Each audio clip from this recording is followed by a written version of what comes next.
So it's interesting to get your take on that one. A total of 211. Was it a question of leaving a few runs out there, or should it have been defended? Both, probably. Rudders, I think. It's not often you get 211 and think you're probably maybe 10 short. I don't know, but look, I thought I'd back us at half time to defend 211, but maybe we just weren't quite on it. Credit where it's due. I think those lads played really well. They came out, got off to a flyer. They were always going to come hard with the power that they've got. But yeah, I think I'd have backed us there at half time, but it wasn't to be. I think that one of the talking points already is the fact that Josh Cobb, who is intended always to bowl at least one over in the power play, sometimes two, and has been Northamptonshire most economical bowler in the tournament this season, didn't bowl tonight. What was the thinking there?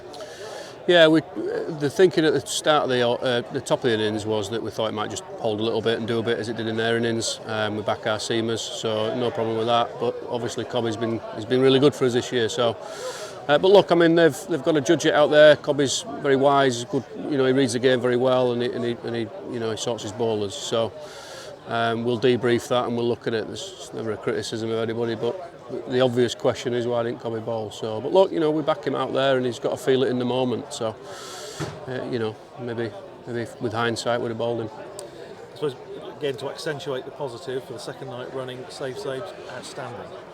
Magnificent. He's matured into one hell of a player. It's always been in there. He's always had the role down the order of coming in at the end when and getting quick 20s and 30s, and he's been brilliant for us. But I think his game's been ready.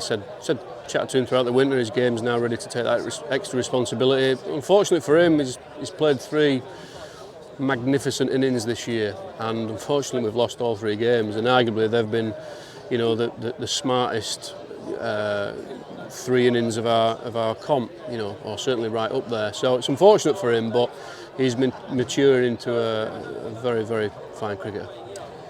You mentioned how hard the Bears came, obviously at the start of their innings, 21 off the first over.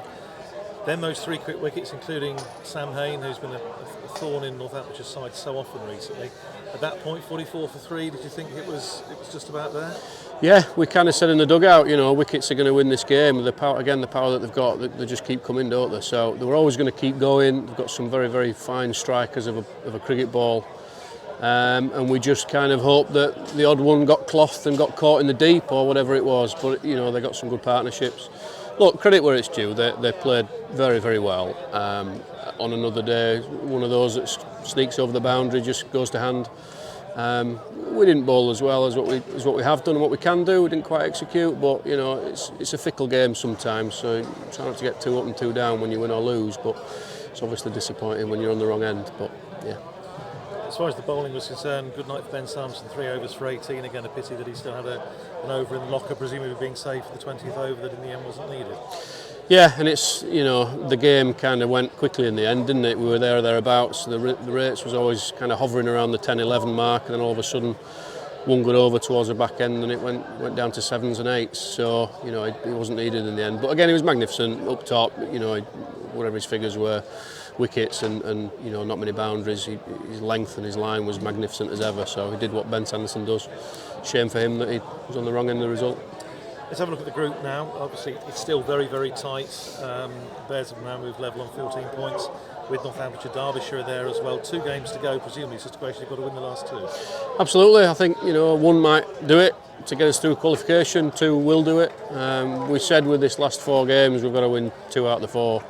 We just hoped it wouldn't have been the last 2. So, but look, it's not been a horrendous night. We've been outplayed by a very good side. So we dust ourselves down, reflect tomorrow, and come back, start again 0 for 0 on Friday. It is going to be a slightly strange situation on Friday, presumably with David Willey captaining the opposition, having already signed for Northamptonshire for next year. Yeah, it will, but look, I mean, he's professional. We spoke about this, and he's still got a job to do. He's still employed by them, and I'm sure he'll be trying to win the game. So, such is life. He doesn't start with us until October, so it's still professional sport. He'll be out to win, and he'll try and smack it, but hopefully we can get one over on him. And in all the circumstances, I'm sure hoping for a big crowd on Friday night to rebuild Fortress Wantage Road.